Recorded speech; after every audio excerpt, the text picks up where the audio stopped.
Picture this: a project worth $3.7 billion that took nearly 2 decades to build.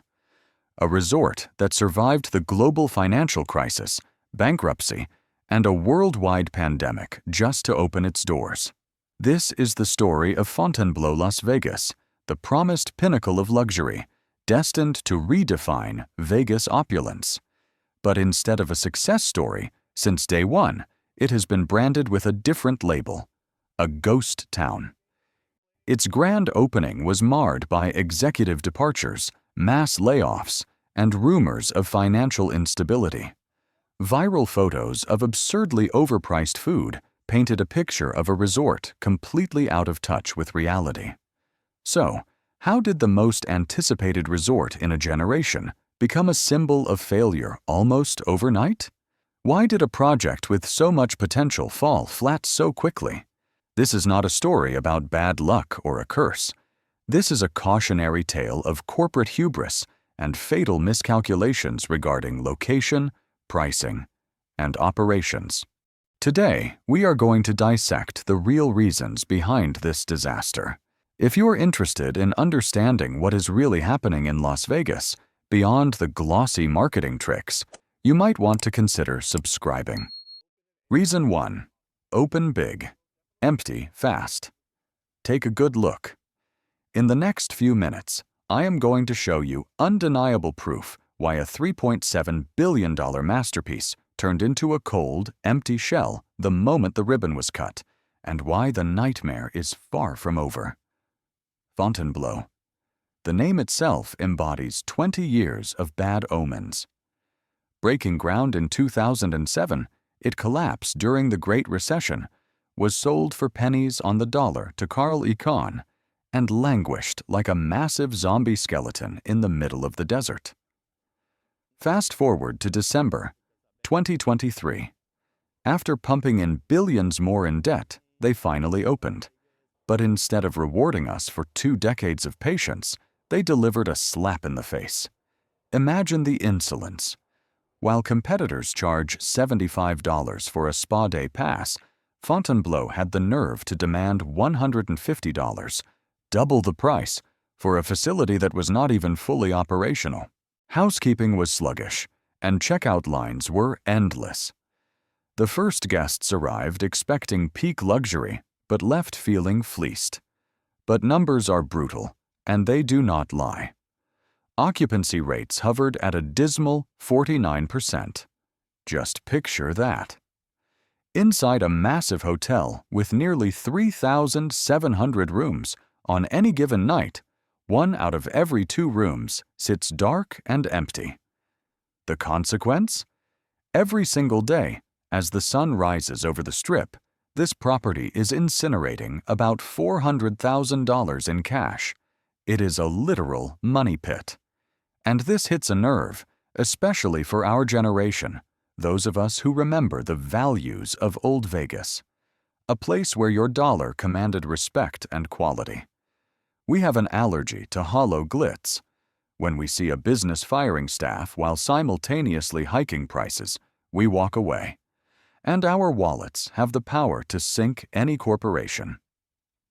Let me ask you honestly, what is the creepiest feeling in Vegas? Is it walking into the main lobby of a billion-dollar casino and hearing the echo of your own footsteps at 9 p.m.? That is the stark reality happening right here. Coming up, we are going to uncover the root cause. We will see why distance in Vegas is not measured in miles, but in the exhaustion of your feet. Isolated on the far north end of the Strip, with no monorail connection, Fontainebleau is making guests pay for their visit in sweat. If it were just opening jitters, walking a few hundred yards would not be a deal-breaker. But the location tells a much crueler reason too: the high cost of isolation. You know the old saying, in Vegas, everything looks closer than it actually is. Well, for Fontainebleau, that optical illusion is a fatal trap. Take a look at this map. This is not the Strip you know and love. This is essentially a deserted island.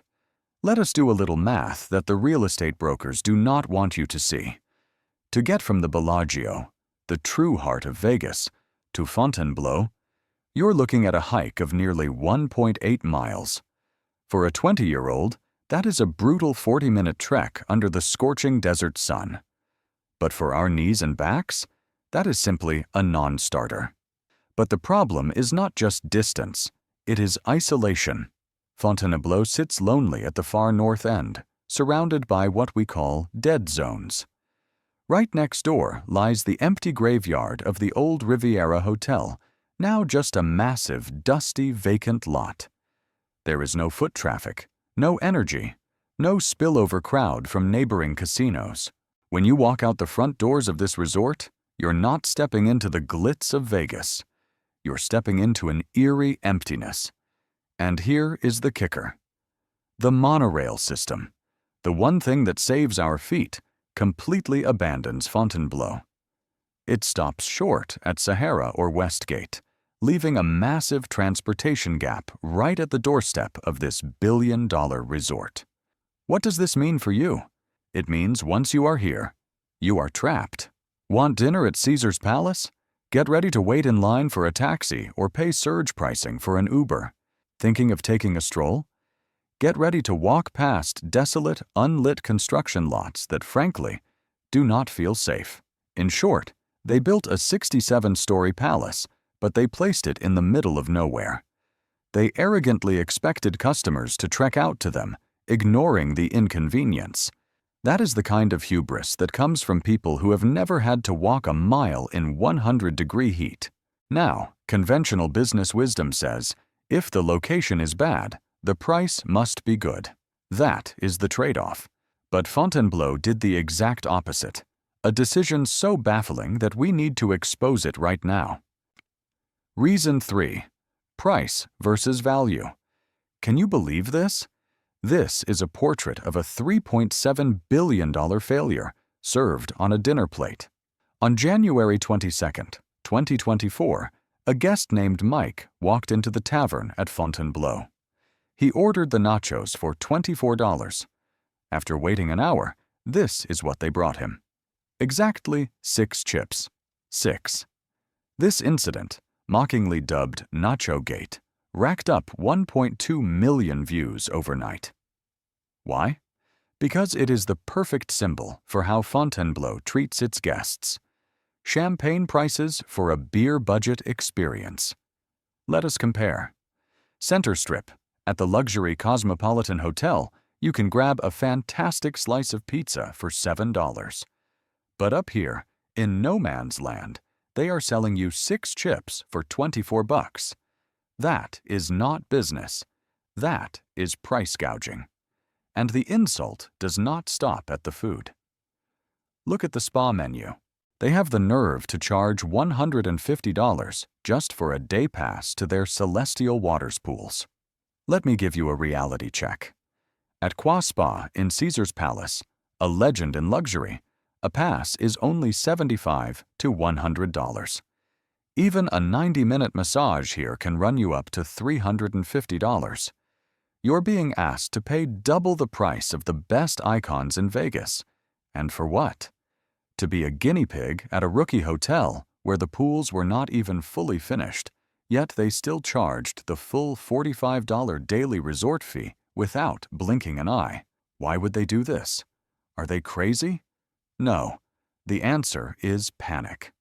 With occupancy at a disastrous 49%, waking up every morning to a $400,000 loss, they are like a wounded animal. They are trying to claw back money by nickel and diming the few guests they actually have, cutting staff, hiking prices. But the scariest part is not the high price tag. It is how they react when they get caught. After the nacho photo went viral, instead of a sincere apology, they posted a staged photo of a fuller plate and called the incident growing pains. Growing pains? No. When you charge grown-up money, you do not get to act like a child. This tone-deaf attitude has turned even the most patient customers into enemies. But folks, the pricing is just the tip of the iceberg. There is something rotting deep inside the operational machine, something so toxic that even their most loyal employees are fleeing the ship. We are going to expose this management nightmare in the next chapter. Reason 4. Operations and service. They say a $3.7 billion grand opening should run like a fine Swiss watch, precise, elegant, and flawless. Instead, Fontainebleau chose to operate like a machine that is running out of oil. Let us look at the biggest red flag. And it did not come from the customers, it came from the people running the show. Just weeks after cutting the ribbon, we witnessed an unprecedented exodus in the C-suite. Colleen Birch, the COO, Shane Smith, the Chief Marketing Officer, and Michael Clifford, the Senior VP of Casino Operations. All of them gone. Folks, in the hospitality business, when your generals of operations, marketing, and casino all jump ship right after the vessel leaves the harbor, that is not just personnel changes. That is a panic. They saw the icebergs that we could not see. And when the head of the train goes off the rails, the rest of the cars crash. The climax came in May 2024. Instead of hiring up for the busy summer season, they were forced into mass layoffs. Dozens of dealers were let go. The reason? The casino floor was a ghost town. Empty tables meant keeping staff on the payroll was just burning cash. And who pays the price for this chaos? You, the paying customer. To plug that $400,000 daily leak, they started cutting corners everywhere. Fewer staff means slower housekeeping. A short-staffed kitchen means your food arrives cold. A glitched system means billing errors at checkout. You pay 5-star prices for a promise of luxury, but you get the experience of a business that is robbing Peter to pay Paul just to survive. Restaurants closed, amenities unfinished, staff exhausted. But friends, the executive departures and cold food are just symptoms. The real disease lies much deeper. It lies in a business plan that was delusional from day one. All these mistakes lead to one inevitable conclusion: a number that does not lie. And when you see this number in our final chapter, you will understand why Fontainebleau's collapse was written on the wall 20 years ago. Reason 5. The math and the spiral. Feelings can be wrong, but math never lies. We have talked about the terrible location, the soulless design, and the price gouging. But the final nail in the coffin for this project comes down to a cold, hard spreadsheet. To build this tower, Fontainebleau took on roughly $2.2 billion in construction debt. Let us do some simple third-grade math. With current commercial interest rates for high-risk projects, the interest payments alone, I repeat, just the interest, likely cost them between $400,000 and $500,000 every single day. Remember that $400,000 daily operating loss I mentioned earlier? Add this massive debt service on top, and Fontainebleau is likely burning nearly $1 million in cash every time the sun comes up. To survive, a mega resort with 3,644 rooms needs an occupancy rate of at least 85 to 90% year-round. But what is the reality? 49%. Less than half the beds have bodies in them. And this is when the death spiral kicks in. It is every casino's worst nightmare. Low traffic leads to heavy losses. To cover losses, management panics. They hike prices, cut staff, and add hidden fees. Service quality tanks, making customers angry, just like Nachogate. Angry customers leave, making the casino even emptier. And we go back to step 1. The losses get worse. It is a noose that tightens the more you struggle. Fontainebleau Las Vegas is not a victim of bad luck. It is a victim of hubris. They thought they could just build a $3.7 billion castle, and customers would automatically kneel and offer their wallets. They forgot that in Las Vegas, the customer is king. And when you insult the king with sky-high prices for basement-level service, you get dethroned. So, here is the final question for you, the smart consumer. Do you think Fontainebleau can turn this ship around, or will it become the largest monument to failure in Las Vegas history? Is this $3.7 billion a symbol of ambition or the price tag of delusion?